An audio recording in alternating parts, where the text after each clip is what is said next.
Hi, and welcome to today's Daily Chronicle. Today is Wednesday, April 15th, 2026. Research shows that I am here for them, acompañamiento, as language policy activism in times of TWBE gentrification. Two-way bilingual education, TWBE, programs are currently experiencing gentrification processes that are displacing the original beneficiaries of these programs.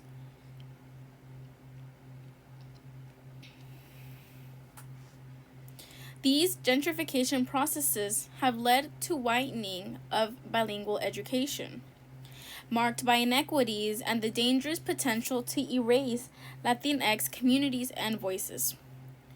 These troubling processes have led to a fourth fundamental goal in TWBE, the development of critical consciousness for all stakeholders. This article examines a 5th grade TWBE teacher's, Michelle, centering of the fourth goal and Latinx families being impacted by gentrification and explores how did Michelle accompany Latinx families and students in the midst of gentrification processes at the neighborhood and school levels. Findings revealed that Michelle's language policy activism of acompañamiento mitigated and interrogated gentrification processes that were pushing these families out of the neighborhood and school-wide processes that were now focused on new customers.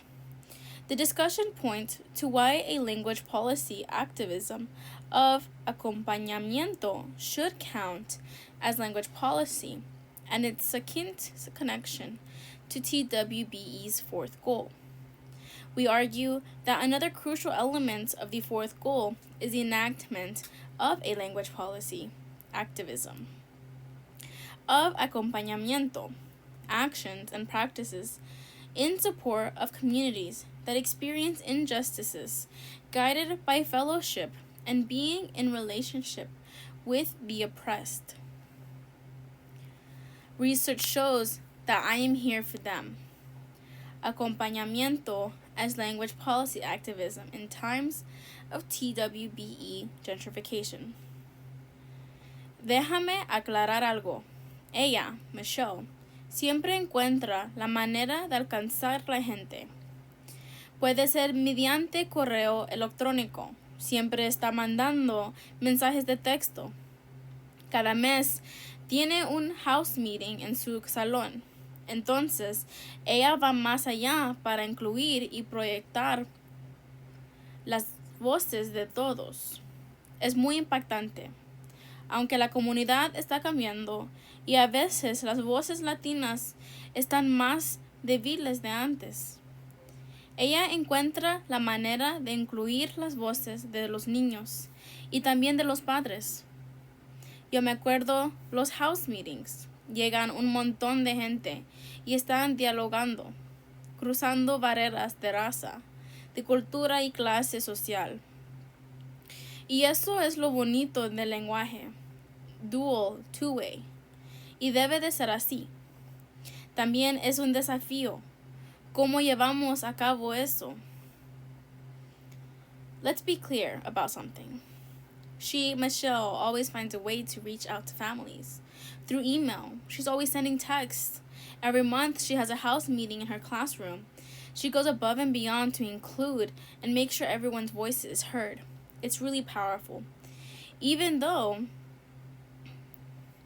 the community is changing and the Latinx voice is not as prevalent as it once was, she finds a way to include the voices of the students and the parents.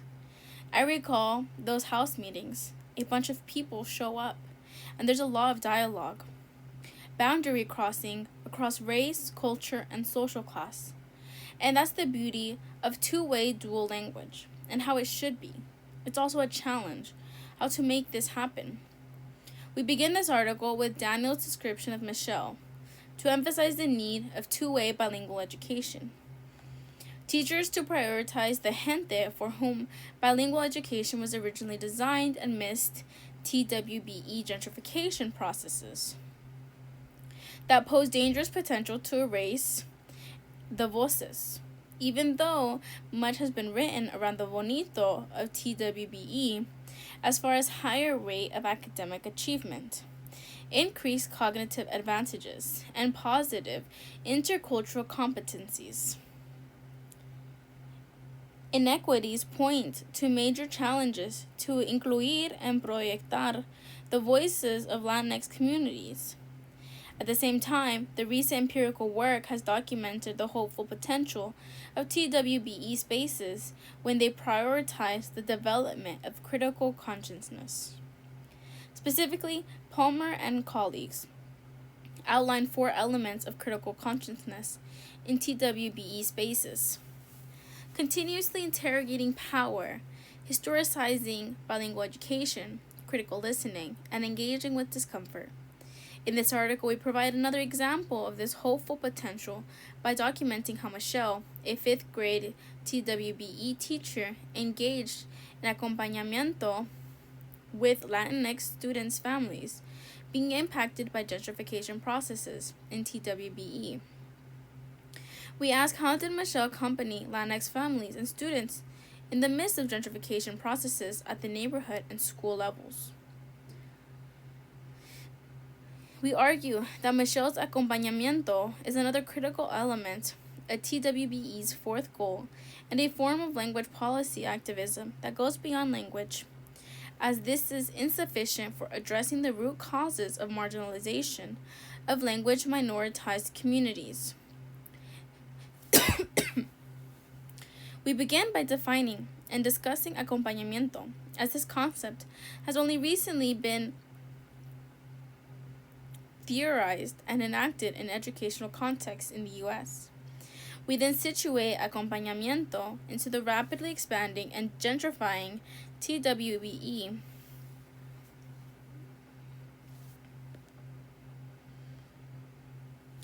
policy landscape, which has sparked an explicit prioritizing and centering of equity and social justice, and the extension of TWBE's traditional 3 goals around bilingualism, biliteracy, biculturalism, and intercultural competence into more critical terrain.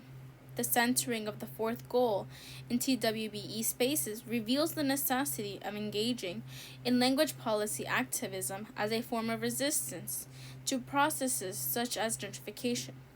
Hence, we argue that Michelle's language policy activism of acompañamiento is crucial in times of TWBE gentrification.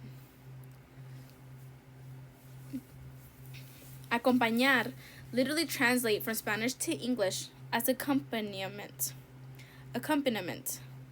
In Spanish, acompañar implies a sense that loneliness is challenged through communion. Bell Hooks defines communion as the feminist practice of love and community. In its Spanish version, acompañamiento is used as a synonym of solidarity and refers to actions and practices in support of communities that experience injustices guided by fellowship and being in relationship with the oppressed. Acompañamiento results from witnessing or seeing injustice and comes from knowledge of systemic oppression. This knowledge, combined with a sense of responsibility, involves engaging in actions and practices that aim to challenge oppression by transforming the consciousness of the oppressed. In particular, acompañamiento emphasizes taking actions that aim to restore humanity back to individuals and communities. For example, in the context of heightened persecution of mostly Latinx immigrants in the U.S. through detentions and deportations, acompañamiento refers to a practical strategy to combat the risks of deportation or the threat of deportability. Also, immigrant rights groups rely on acompañamiento to be with immigrants during ICE, check-ins, or court hearings. As part of the efforts of a new sanctuary movement, acompañamiento helps communities support those that are vulnerable to detention and deportation by helping them prepare for the worst. These efforts also have deeper dimension in that they are strategic responses to counteract the violence perpetrated against a vulnerable community by asserting that they are not alone. Among Latin American and U.S. Jesuit priests who have opted for a preferential option for the poor. As part of liberation theology, acompañamiento justifies engaging in social actions in support of the rights of indigenous, Latinx, and immigrant communities. The coercive edge of kindness, a critical analysis of random acts in nursing. Kindness is frequently framed as an unassailable virtue, celebrated across social, professional, and political domains as a simple and uncomplicated good. It is rarely problematized, and its assumed benefits are seldom interrogated, leaving kindness largely positioned as a self-evident moral imperative. In this paper, we adopt a Foucauldian lens, not to seek an essential definition of kindness, but to consider how it circulates and operates discursively, what effects it produces, and what is surrendered in its performance. We position kindness as a discourse that does not merely encourage compassion or generosity, but also regulates behavior, shapes subjectivities, and establishes boundaries around what may or may not be said. Through mechanisms, the imperative to be kind can act to silence resistance, temper critique, and foster compliance, functioning as a subtle technology of governance. By problematizing kindness in this way, we reveal how a practice, so often presented as wholly benevolent, can also operate as a powerful disciplinary force. We suggest that alternatives to the disciplinary framing of kindness may be found within First Nations knowledge systems, which offer different ways of understanding generosity and care beyond Western institutional logics. Our purpose is not to argue for the abandonment of kindness, but to highlight that it should not be accepted uncritically. Its operations and consequences must be understood in order for it to be engaged ethically and politically. While kindness is frequently invoked alongside related concepts such as compassion, empathy, and respect, these terms are not interchangeable. Compassion, as theorized within nursing ethics and professional codes, is typically oriented toward recognizing and responding to suffering, and is often framed as a moral and clinical obligation grounded in ethical principles and professional judgment. However, compassionate practice is shaped and limited by organizational conditions and professional pressures, complicating its enactment as a purely individual moral response. Empathy is commonly understood as the capacity to understand and relate to other person's feelings, thoughts, and perspectives, involving cognitive perspective taking, emotional recognition, and responsive engagement. In contrast, kindness is a broader and more culturally saturated concept, encompassing a diffuse set of dispositions, behaviors, and affective performances that extend beyond responses to suffering alone.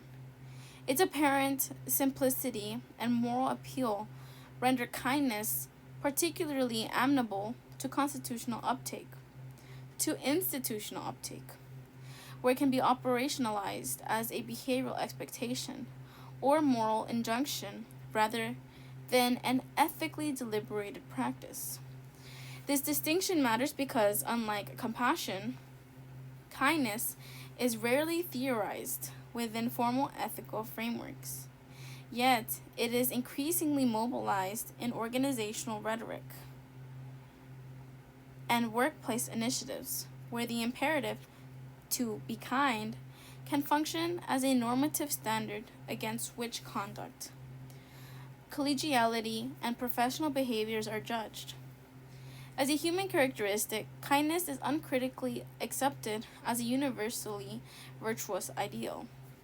To be kind is to be a good citizen, a good colleague, a good human being. Kindness appears self-evident stripped of ambiguity, as if it were beyond question. Yet, as Foucault reminds us, moral and ethical injunctions are seldom neutral. They participate in the production of power relations that shape subjectivities and delimit permissible forms of behavior. In this paper, we problematize the taken for granted status of kindness. Informed by Foucauldian perspectives, we ask not what kindness is in any essential sense, but how it circulates, what functions it serves, and how it governs those who are subject to its demands. We examine how kindness operates discursively within nursing, shaping professional identities and structuring norms of care and collegiality. We draw attention to the important distinction between voluntary acts of kindness, expressed freely and without expectation, and institutionalized kindness, in which employees are admonished to be kind, as a normative workplace expectation, sometimes under threat of censure or discipline. California Latinx youth as agents of social linguistic justice. Over the past 20 years, young Californians from minoritized groups, especially Latinx, have been subjected to legalized bigotry via the banning of their language from the classroom. This cruel policy took effect in a climate of anti-immigrant hysteria that began in the 1980s and 1990s. In 1986, California voters passed Proposition 63, which made English the state's official language. Even though the United States itself does not have an official language. This was followed in 1994 by the openly xenophobic Proposition 187, or the Save Our State initiative, which aimed to deprive unauthorized immigrants of education and healthcare services. Thus, by 1998, the groundwork was in place for California voters to approve Proposition 227, a ballot initiative ending nearly all bilingual education in public schools. Instead, it required students classified as English learners to be taught exclusively in that language and for them to be moved into mainstream classes after only a year. Despite its campaign's feel-good slogan, English for the children, Proposition 227, along with similar measures in Arizona and Massachusetts, has had deeply harmful effects of the language and education of an entire generation of students, particularly young Latinx.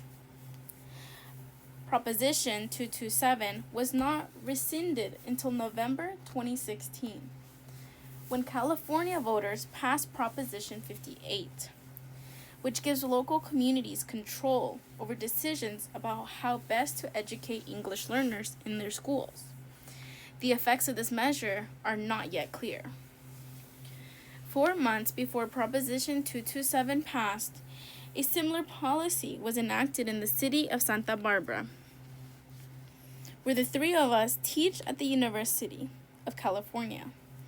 The all-white school board unanimously approved a measure to immediately place all English learners in mainstream classrooms, ignoring the powerful arguments of researchers, educators, and Latinx parents in favor of bilingual education. The racism and xenophobia that often motivate such policies were evident in the comments of many white residents. In one notorious and paradoxical remark, a board member explained that the policy reflected the preferences of white parents. They don't want their kids to go to a school where half the kids speak Spanish. People want their children to have a happy, open learning experience.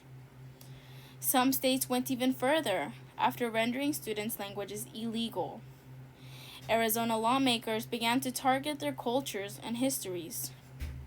Chicanx studies classes were banned from Arizona's public schools. In 2010, even though such classes result in greater academic success for Latinx students, Justifications for the ban included blatantly racist assertions that such courses foment ethnic solidarity, racism against whites, and even the overthrow of the U.S. government. Due to these political developments, many Americans and Latinx heritage have experienced their entire education under draconian and discriminatory policies that ban both their language and their culture. Young people's languages of heritage have been devalued and ignored, despite the established importance of students' home languages for future academic success and social well-being. In the face of such marginalization, Latinx youth in California have been demanding sociolinguistic justice, or self-determination for linguistically subordinated individuals and groups in socio-political struggles over language. These acts of socio-linguistic justice are also acts of agency, that is, directed action that affects the self, others, and or the larger world.